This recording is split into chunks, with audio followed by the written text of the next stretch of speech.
stacked on that. My challenge now, offensively, still sustaining the drives, and we've converted a lot of third downs. There's been some good things in the run game. I think Jaren Hall's played really well. I want to see him come out right now. And then defensively, keep taking the ball away, getting stops. I want to see guys fly around and make some plays.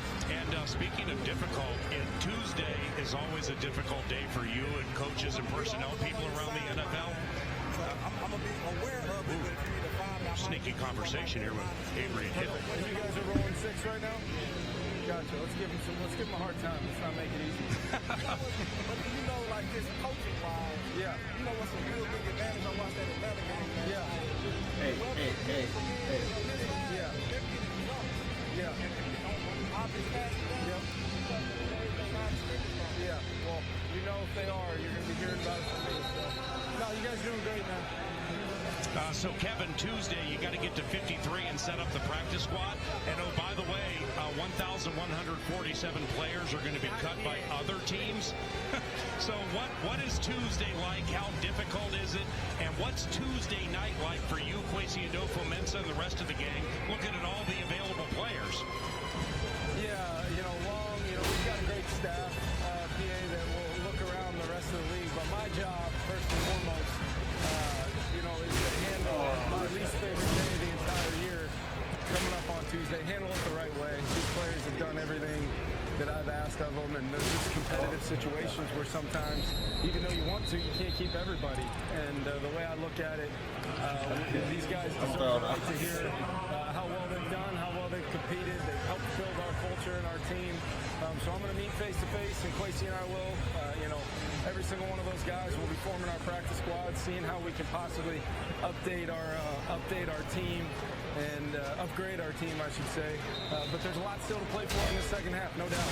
A new quarterback for the Eagles, Tanner McKee, second year from Stanford. New defensive play caller for Kevin. It's Mike Saravo, the inside linebackers coach. McKee's going to go under center. Kevin's Vikings lead 20-3. Play action for the second-year Cardinal. Hit! Strip sack! KO on the mic brings good things. Vikings ball. We got that ball, guys. James Lynch. Hey, Kevin, you told us into the game. James Lynch, Jalen Redmond, Levi Drake Rodriguez. You wanted to see a lot from those defensive linemen. How about that? How about Andre Carter right there? I mean, Andre's been showing up with his length, showing up with really good pass repertoire off the edge. Coming out, that's the big thing right there. As an offensive play caller, you're down 17. We talk to our guys, hey, alert for the shot early on in the drive. Be ready to transition that rush from stopping the run on play action to go getting the quarterback. What a start to the drive right there, fellas, to the half. That's awesome. Here comes Jaren Hall, 15 of 21, 162 and 2. People running through it. Dwayne McBride, he'll get some chunk yardage there, second down. Pete. Hey, Coach, defensively, the turnovers today have been great. I consider that 4th and 1 lack of conversion to turnover as well. But that's something that's been emphasized. And going into the season last year, the Vikings struggled with that, with turning the football over early on those first 3 weeks. Have you seen a change? I mean, defensively, I think the guys have gotten the message, and offensively, you guys have also received that message, have you not? Yeah, I think a couple things on that, Pete. I think it's been, really since about the 5th week of last season, as far as ball carriers are concerned. I think of one we had in the second half against the Broncos that was a critical fumble by one of our backs when we were in field goal range. But outside of that one, there just hasn't been a lot of ball carriers putting the ball on the ground, because it's something that we emphasize over and over and over again. It's how we practice, and I think that's the other key part of it. How is the defense sharpening us every single day to make sure we're not turning the football over by how we practice? Because if there's bad ball security in practice, there's going to be in games, and I think that's why you've seen us come out and play some clean football in the preseason. Jaren Hall hands it off, and McBride gets back some of that yardage. There is a new center in the game for the Vikings. He is Matt Cindric, just signed here a few days ago. Another flag. Yeah, we're going to have something on us here, legal formation like that. I don't know if we had everybody we needed on the line of scrimmage.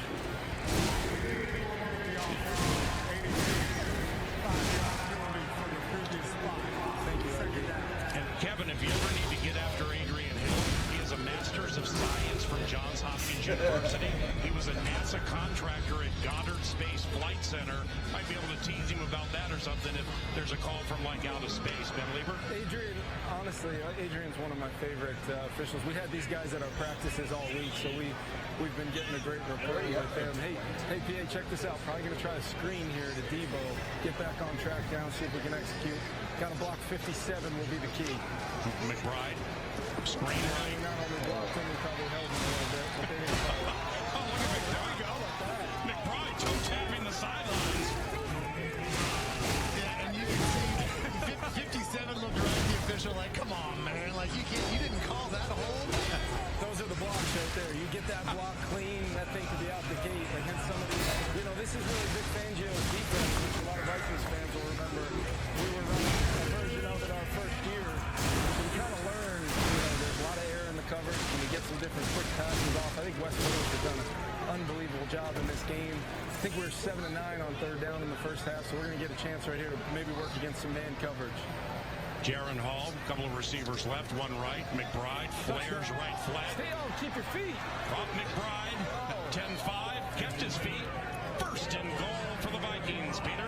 And for Coach, look at Dwayne McBride. Here's a kid that had over 1,700 yards rushing in college. He had 2 receptions his entire senior year, so he's equaled the number of receptions. My question is, how hard is it for a back to learn to be a receiver when he's just been carrying the football all throughout college? There's so many nuances to the pass game at this level with route running, but it's sometimes just purely a catching the ball thing, and he's worked really hard at it, and it's starting to show up a little bit. How about we get physical down here, PA? Run it right at him. There it is. McBride stood up. They're playing Desheen a long time. Holy cow. Hasn't played a game since November. He's the one to stop McBride. And it's going to be second and goal. What's Wes going to call here? Like, what are you guys going to do to get into the end zone? He's calling it right now, so I'm actually listening to him call it in my left ear. Thank goodness your voice is so beautiful, PA, because comparing it to Wes right now, I'd say you've probably got the face and voice for radio. Thank you. Wes, on the other hand, he's working on both right now. But I think he's going to either call himself a keeper type play right here. You might have a chance with zero pressure. So that's what you think. Second down inside the 5. As a play caller, I'd be thinking about, okay, it's going to be some sort of man coverage, but what's my answer if they try to bring everybody via zero coverage like that? You'd love to not have a guy running through your backside A-gap. Let's see what we got here. I got a wristband number. All right, so we're going to empty him out here, fellas. We're going to empty him out. Little quick hitter, pure progression. I think it's either going to be, let's see what we got. Oh, look. They're going to play this thing out as zone right here. This thing should go to 49 working against this walk backer up top. Nope, he's covered, reset. Get out of there. Get out of there. Somebody work for him. I hate that. I mean, Jay-Sean Jones almost saved the day, but seriously speaking, Jaron Hall slow to get a big hit. Hey, hold on a second, guys. Yeah. Kevin O'Connell. Hey!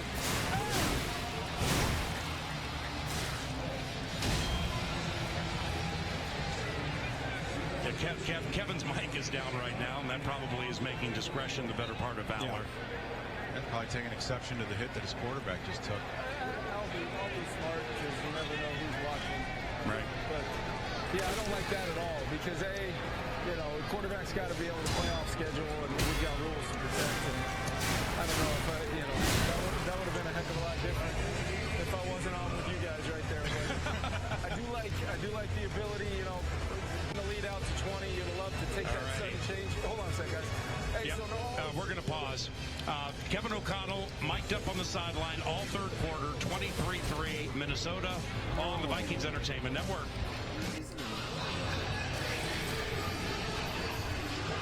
Thanks to the Vikings Entertainment Network. Welcome back to Philadelphia. Thanks for watching on Fox 9 and listening on FM 100.3 KFAN. We have Kevin O'Connell, coach of the Minnesota Vikings, mic'd up on the sideline. Jaron Hall just took a big hit from veteran Julian Okwara. Kevin, how is Jaron doing? He's doing all right.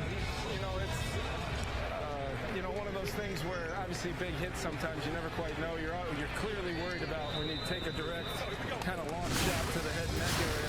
First and foremost, the flag is one thing, but Jaren's health would be what I ultimately care about. His head is fine. He is fine. He does have a little, you know, just a little leg kind of issue right now. Kind of working through it over there. More than likely, we're probably looking at Matt Corral coming next series. Well, Coach, let's just start right there then with Matt Corral. I mean, we don't really know much about him. We can kind of do a little research on his short history here in the league. But what do you expect out of him when he comes in? And then how do you start making play calls for a guy that has been here about a week? Yeah, you know, Matt's a guy we did a lot of work on coming out a few years back. Talented. He's got some really good arm talent from an arm strength standpoint. You know, he's always working his accuracy, trying to work his footwork. We haven't had him very long, so today, Ben, is more about just letting him just go play football and, you know, letting him just not worry so much about the details, but just go play fast, go play. It's about play calls, getting the guys out of the huddle, making sure we're in and out, play clock, all the procedural things that you got to do as a quarterback before you ever even get a chance to just go run plays. So Wes is going to be calling it for him. We got a shrunken down menu, and we'll try to see if we can get him going a little bit. McKee incomplete. Hey, with Durante Jones calling the first half, now inside linebackers coach Mike Saravo the second half. What have you noticed, you know, granted with a limited menu in preseason, Kevin, but what have you know about their play calling? I think they've done a nice job. You know, they're really defensive play callers are always just trying to figure out the rhythm of, you know, what the offensive play caller's doing. Hey, when can I, because you know, you can pressure runs, you can pressure passes, you try to anticipate what you're going to get the best possible call. I think we're going to get some man coverage right here. McKee floats out to the right, throws it away. It's incomplete on third down. Jalen Williams on the coverage, Jay Ward by his side. You guys had Jalen Williams return a kick earlier. Yeah, I saw that. I wasn't, I'd be lying to you, PA, if I knew that was going to be happening that early in the game. But clearly the second I saw it, I envisioned all of our ball security we drilled through for our whole team, because really up until that point, the only time Jalen had his hands on a football was an interception in practice. First punt of the game. Braden Mann, fifth-year Texas A&M, takes it from Ricky Lovato. And here's Lucky Jackson, who's had a nice game. Eyeballs it. Oh, yeah. Turned it up to the 25. More with Kevin O'Connell around the corner with Ben Lieber and Pete Bursich. I'm Paul Allen. The Minnesota Vikings lead 23-3, 10:27 to go in the third quarter. Wes, what'd you call? Thanks to the Vikings Entertainment Network. Welcome back to Lincoln Financial. Vikings on offense. Kevin O'Connell on a microphone on the sideline. Matt Corral is now the quarterback. Let's get you set up with Matt here momentarily. First full year from Ole Miss. Played a few plays last week against Cleveland. Formerly a third-round pick in the 2022 draft by the Carolina Panthers. Spent all of 2022 on IR. Just this year was with the Birmingham Stallions of the USFL. And last played in a preseason last year, and with the Carolina Panthers went 28 for 47, 0 touchdowns and an interception. He completed 59% of his passes. Matt Cindric is the center. He's been here 5 days, and the handoff goes to Dwayne McBride, who's been here a year and change. But that is the preseason, right, Kevin? I mean, Cindric's been here like 5 days. Justin Hall has a touchdown. He's been here 5 days. The quarterback's been here 9 days, and if you use Mo Ibrahim, he's been here 48 hours. Yeah, my coaching staff's been working some overtime as of late, you know, getting these guys ready to go, but I just love seeing guys. I don't know whether it's my journey or what, but I was that guy multiple times, showing up and having to play and, you know, getting a chance to, you know, have a real chance to go play football. Cindric, McBride, driving Birds near the first down, third and short. You know, Coach, we had a chance to hear you talk to Matt Corral during the commercial break about him going in, and it was just like pure, almost like youth football, the little talk that you had with him, and we just all loved it up here because you basically just said, hey man, just go out there and have fun. Like, why was that the approach you take with Matt Corral in this situation? Yeah, I think, Ben, the biggest thing is letting him just go play, not overthink anything other than just pitching and catching and playing quarterback. So we're going to get a little concept over here, 3-by-1, getting the fire zone right into it, didn't pick it up. That's not on Matt. Big blitz. That was snap right there. We call that snap pressure. Basically getting the sand on the mic. And ends up being somewhere. Your slide is going one way. Quarterback's got to try to make that right. That's a lot to ask of Matt, in his first drop back pass right there to make a protection call to block that up. Unfortunate for him. But you know what? Gets hit, gets the cobwebs off a little bit. He'll be just fine. We'll get this ball right back and we'll roll. And Coach, that's kind of just not necessarily about that play, but in general, that's what the hot route is all about. Is you can't block a guy, you block him with the receiver. Coach, we got to go to break, and so we'll get back to you right after the commercial. Kevin O'Connell mic'd up on the sideline from Philly. Vikes lead 23-3. We return to the Vikings Entertainment Network. 23-3 Minnesota, third quarter, Vikings Entertainment Network. Kevin O'Connell mic'd up, and the Vikings on defense. Hey, Coach, the Eagles have had 6 possessions this game. They've gone fumble, field goal, stop on downs, then halftime, fumble, and punt. The defense with Durante Jones and Mike Sarabo calling it, granted, different type of personnel, but you can't ask for more than that, right? No, they're doing a great job. And just across the board, I think you've seen the strength show up. We're rolling some D linemen that can all play. You're seeing our secondary show good disguise. Corners playing good outside. We're making it hard on them. Here comes Bo Richter. Let's see what he can do. McKee with a handoff to Kendall Milton, college free agent from Georgia. Hey, Coach, since we're talking about the defense, we had a player spotlight during the game on Drake Rodriguez, your guys' draft pick. So what have you liked about him so far in camp? Ben, you've probably played with a few guys, throughout your career, just those high motor guys that maybe, he's got good technique, he's got some twitch for a big body, but he just plays so hard and strains and has fallen into some plays, but coming to life, they're double teaming him right there. But let's see what I'm talking about. He gets his hands on a ball, to Kembe's that thing, and, that could be an easy completion for an earned first down for a struggling offense right now. Instead, you're staring down the barrel of another third and longer. We can play some man coverage right here. Wouldn't be surprised if Sarabo, that's what we call him, Swerve. Wouldn't be surprised if he plays a little man coverage. Let these guys, take the air out of the coverage, go put their hands on people, and that's exactly what it looks like we're going to get right here. Or he's the inside linebacker, Coach. You can bring Gant and whomever is next to him as McKee takes the snap. Screen, got to get out there. Look at Levi, though. That's a great job by Jordan right there. He's in man coverage on that back, so he should be ready to make that play. But I just love seeing 50. We call them stack monsters. Watch him run out of the stack right here. Bang. Second he sees it, just you see the hair going crazy, and it just shows up on tape every single day. Activity along the defensive line, fellas, it doesn't always equal sacks and stats that people see, but how about a fourth down right here? Man coverage again. McKee facing man coverage and a blitz. Floats out to the right. Oh, I want to use it. Yep, he dove for the first down. He got it by about probably a foot and a half. First down Eagles, Ben. Hold on, fellas. Hold on. We might get a challenge here. Oh, he's got it in his hand. I hear it. Right, you think so?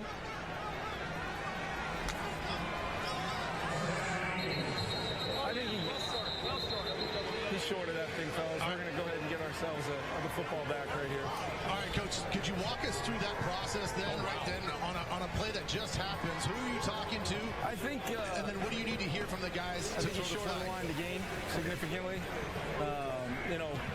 As far as you looking at that as a give himself up situation at all? No. So I still think he's short. Okay. Probably a half yard. Okay. That was sweet. Hey, so now the question is, hold on a sec, fellas. Hey, Rob.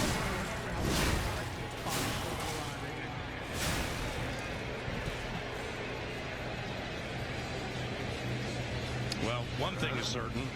I can never be the person to sit upstairs and be responsible for helping the head coach with spots and challenges and stuff. So I think I'm 0 for 1. Well, having helped Mike Tice out with that same thing, you were fine telling him to throw a flag. You just didn't want to be wrong. All right. So Kevin O'Connell is challenging a first down by the Eagles. We'll have the answer when we return. Third quarter with KO. It's Minnesota by 23-3 Minnesota. 7:06 to go in the third quarter. Kevin O'Connell mic'd up from the sideline for all of the third quarter. Opted to challenge. It was a spot challenge.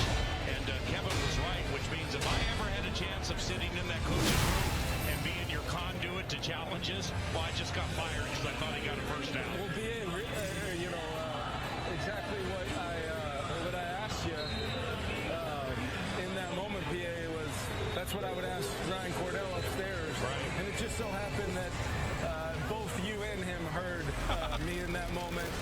And I went ahead and listened to Ryan versus you. But, no, those are the things, right? So I'm standing, just to put it in perspective, I was about 25. I'm trying to stay away from everybody on the headset because I'm talking to you guys. I'm about 25 yards behind the play. I can't really tell from where I am. So you're relying on the replay system, the voices upstairs, and we got that one. Corral. Got a chance at the low cross right there. What? Flag. Is that a hold on the back end? Yeah. Yeah. Yeah. That's awesome. I think I hear Justin Jefferson screaming behind you. Yeah, he's trying to get involved here. He knows I'm on TV. He's a little jealous. He's used to being mic'd up himself for basically the better part of the last year or so. You see him over here? Hey, Kevin, okay, so play clock begins at 40. They huddle up. Like, what happens from here up to the snap? So Wes is calling the play right now. So now the coach, the quarterback system, he calls it. How fast? Well, I hate seeing the ball get moved like that. Hey, can I get a reset? Hey! Hey! There you go. Thank you. There we go. So when they move the ball like that and I see the clock below 20, I'd love to get a reset like we got. Otherwise, that's probably going to be delayed. All right, there's a good zone play. Keep your feet. So, hey. So, PA, the biggest thing is, like right now, Wes is being told to down God damn, I still don't have it. 2nd and 8, 2nd and 9, whatever it is. You've got to basically have a thought in your mind for every possible scenario. Hey, earn first down. Do I want to go tempo? Earn first down. Do I want to try to activate a different personnel grouping in there because you got to call for the subs? Or it's going to be a gain of 1, gain of 3, gain of 4, and all those things could justify a different play on the call sheet. Matt Corral at quarterback. Cooper DeJean, second-round Iowa corner, still in the game. Corral throws left, hung it up there a little bit, caught by Lucky. And they're going to say that he was down. Yep. It's all the way on the other side of the field. How do you handle something like that? Well, you're kind of just relying on the guys upstairs that are sitting right over the top of that. That's probably not worth a challenge from Nick. So we're going to go no huddle right here, see if we can maybe take a shot. Blitz. Oh, no. We're going to have to clean up some protection right here for the young fella. We got some new guys in there. Punt it. Hey, Coach, real quick, you were talking about just sort of the gymnastics that you guys go through in the play calling.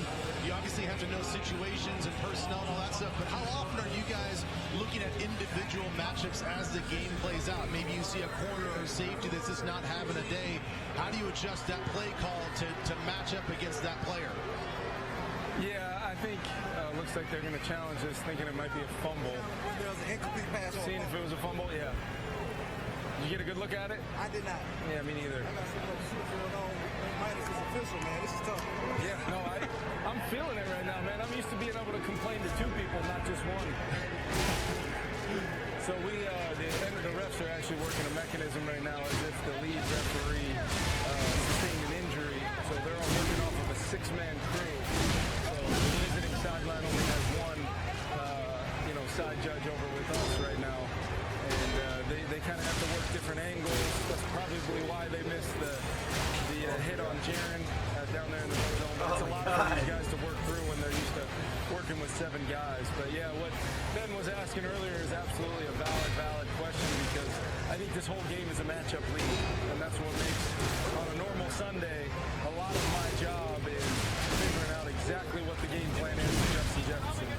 And then whether it's a matchup somewhere else on our football team, whether it's Jordan or TJ or Jalen Naylor, or maybe it's a back out of the backfield. I'm going to try to activate some things to get those guys going, but then more importantly, how do I want to activate Justin to beat the double teams that he's seeing, and that's where the game goes. And Coach, a lot of that, some of that is that there's a difference in adjustments between in series and in between series as well, right? I mean, as far as tendencies or making corrections on the field, what are the differences between an in series type? Hey, it's going to be.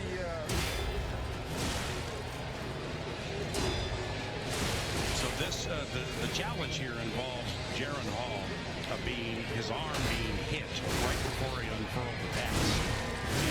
And was hit by I don't understand how a ball can go 20 yards down the field and be a fumble. Right? Jerron Jackson, 75. Rolling on the field is an incomplete pass.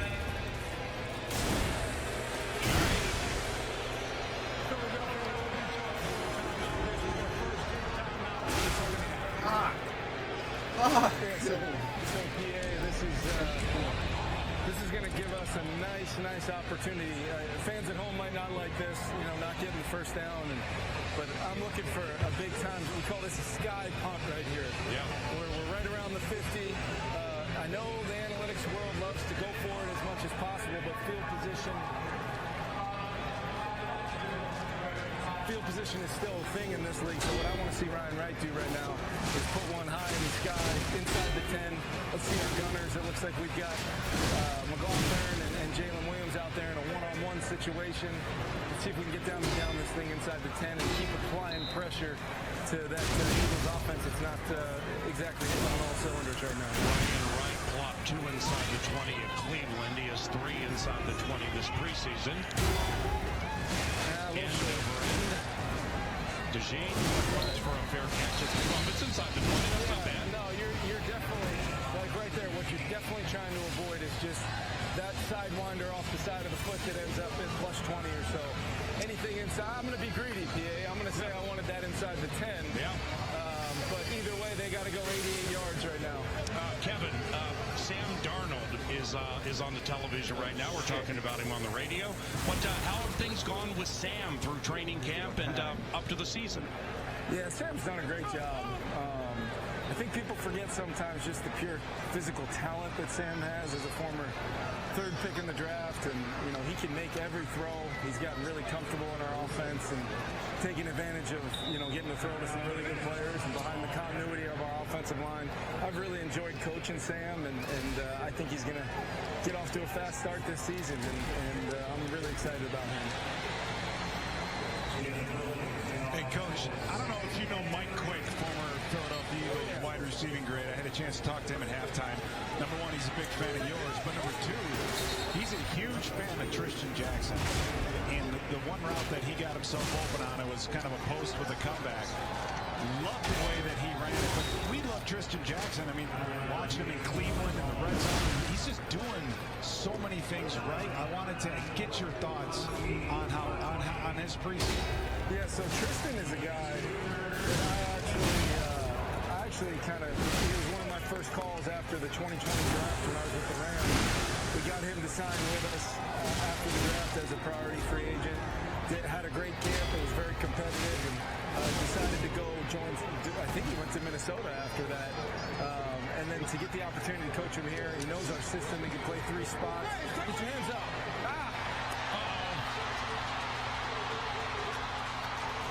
But yeah, Tristan's a guy that I've become a big fan of. He's had a great camp. Jay Ward just saved the day. Yeah, he did. That reception goes to Griffin Hebert, who is in his first full year from Louisiana Tech, guys. We're going to stick with the offense here. The one thing I think has been a huge improvement in these last 2 preseason games, you guys' ability to run the football, not just with the running backs, but your offensive line just ripping through the defense and opening up some seams and holes. Obviously, that's an area that you guys are looking for, but what is the challenge, and how do you describe the improvement so far and just the offensive mentality on the line? Yeah, that's just it. It's got to be a mentality first and foremost. We got to do our job as coaches and make sure we're hitting good combinations with good angles and technique in the run game. But running the football, Ben, in the NFL, as you know, it's a mentality thing. You know, you should be running schemes where you can have a hat on a hat, you know, for the most part, outside of when you're getting pressures and things like that. And the offense can kind of take care of that by scheme.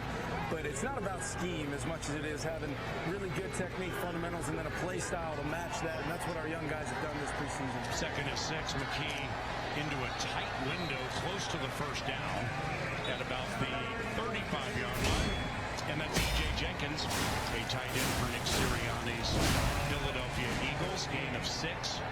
My man's in his first full year from Georgia Tech. That was a nice pass by McKee right there. Yeah, tight window. He's a big, tall kid, Stanford kid. You know, he's going to know where to go with the football. And we've got to get a little pressure on him here a little bit. If they want to spread this thing out and start turning it into 7-on-7, let's send a safety right at him right now. And here comes Scene. So McKee dumps it right, caught it, and stopped immediately by Dwight McLeather. It'll be a gain of about 5 or 6, boys. And Coach, everything goes the way it should. You should be undefeated in the preseason, which I always felt winning is important no matter what. Talk about the home field advantage and what that should mean and what you want it to mean, and then how do you go about making the players aware of it? Yeah, I think that's a critical thing. It's a critical thing for. Is that going to be what they get right there? They hit the quarterback. I mean, a lot of flags today. Holy cow! I think we might have hit the quarterback in the face right there by Levi. Yeah. It's one of the things that, you know, bites you in the rear end sometimes. I'm fighting for penalties for our quarterbacks, and now they're going to call it close for theirs. I got the face mask.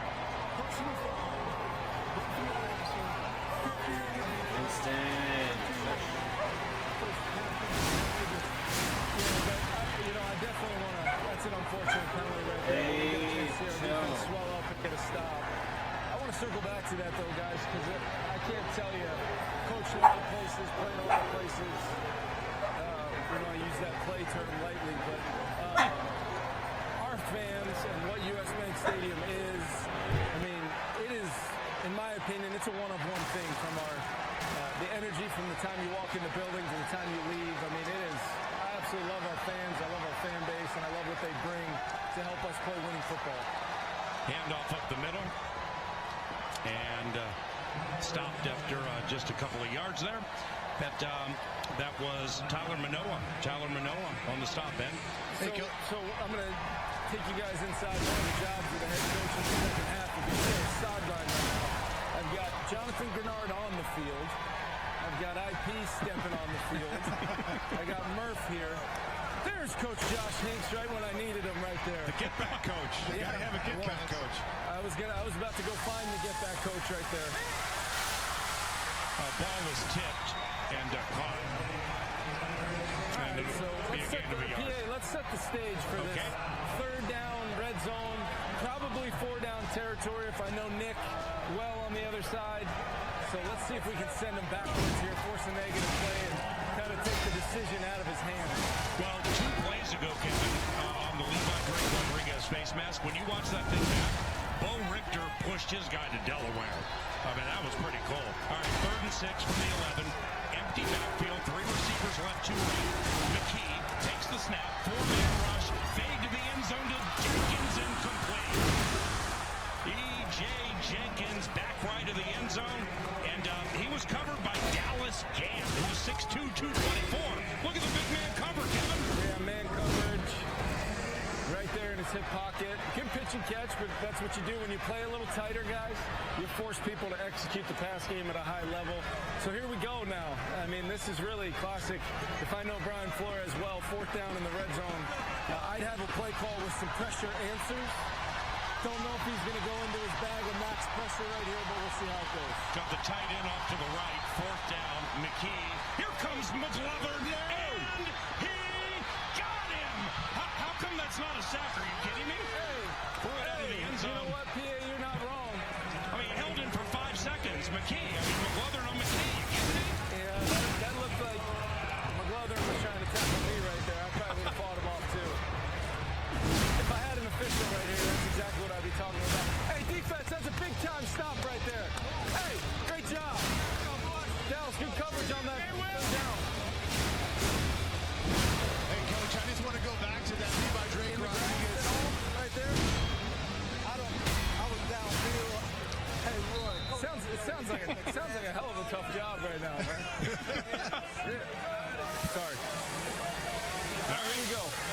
turnover on downs. Let's get Matt Corral to have a nice little play here. Like maybe, I don't know, a long one to Dwayne McBride. Come on. Heads to the right side, grinds his way to the 15-yard line. Hey, Coach, I just want to go back and touch on that defensive penalty because I think those are important to talk about from a defensive standpoint. When you have a guy that makes an aggressive penalty, that wasn't something where he was being lazy. He wasn't being lazy with his feet or reading the wrong thing. He was just trying to bat the ball down and inadvertently got his hand in the face mask. How do you guys coach that up, and what do you guys talk about as a defense and an individual player? Yeah, you just got to have an understanding of, technique, fundamentals, and then when things like that happen, how do you police yourself? How do you police yourself to make sure that you are just playing within the rules? And those are going to happen, though, especially as fast as that guy plays. Kevin, that was unbelievable. Thank you very much for being gracious enough to steal the show and amplify the broadcast in the third quarter. And we'll see you on the plane, okay? Yeah, this was a blast, guys. Thank you. I'm going to try to get Matt Corral a go ball down the sideline before we leave Philadelphia. Yes, there it is. Look for it. Corral, sideline to somebody. 3rd and 7 when we return. Vikes lead by 20.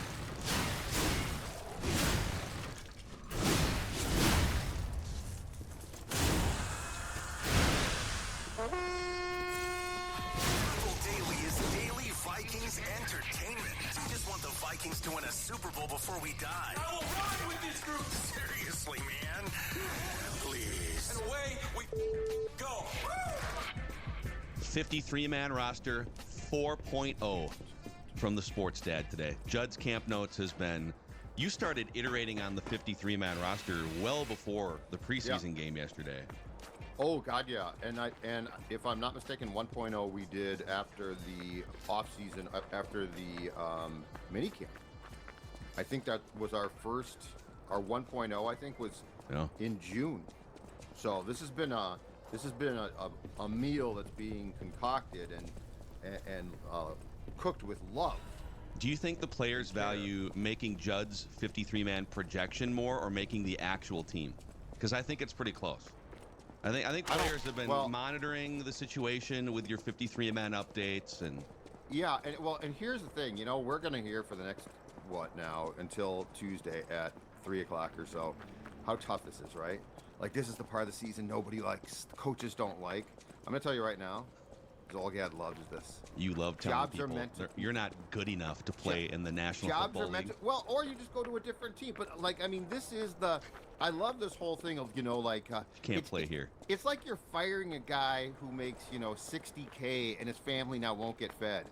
These are so tough. Dreams die. How many people get their dream to play professional sports? I love how you have zero empathy. For.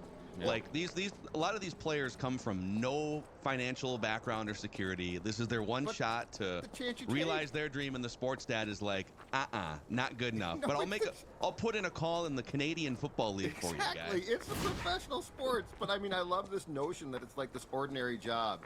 And Joe Blow just didn't make it. Like, this is the elite of the elite. This is the National Football League. Cutting these people is what I live to do. You're kind of a sports sociopath. I'm not going to lie. Oh, yeah. Well, the thing about it is...